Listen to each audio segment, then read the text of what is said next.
আমার সর্বনাশে যেন স্বর্গ হাসে, আমি গাছি তোমারই অভিশাপে। আমার হাতের আঙুলের প্রতিভাজে জানি তোমারই তো নাম লেখা আছে।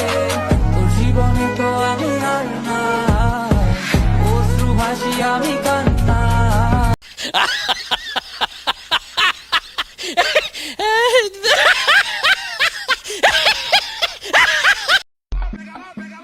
আবারও মাঠে নামতে হবে, শুনলাম ইদানিং মানুষ ভালো খেলে।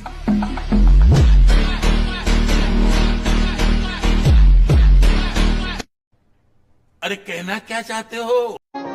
আলহামদুলিল্লাহ ভালো আছি। কি অবস্থা সবার? নতুন করে শুরু করছি, লাইক কমেন্ট শেয়ার চাই আবার।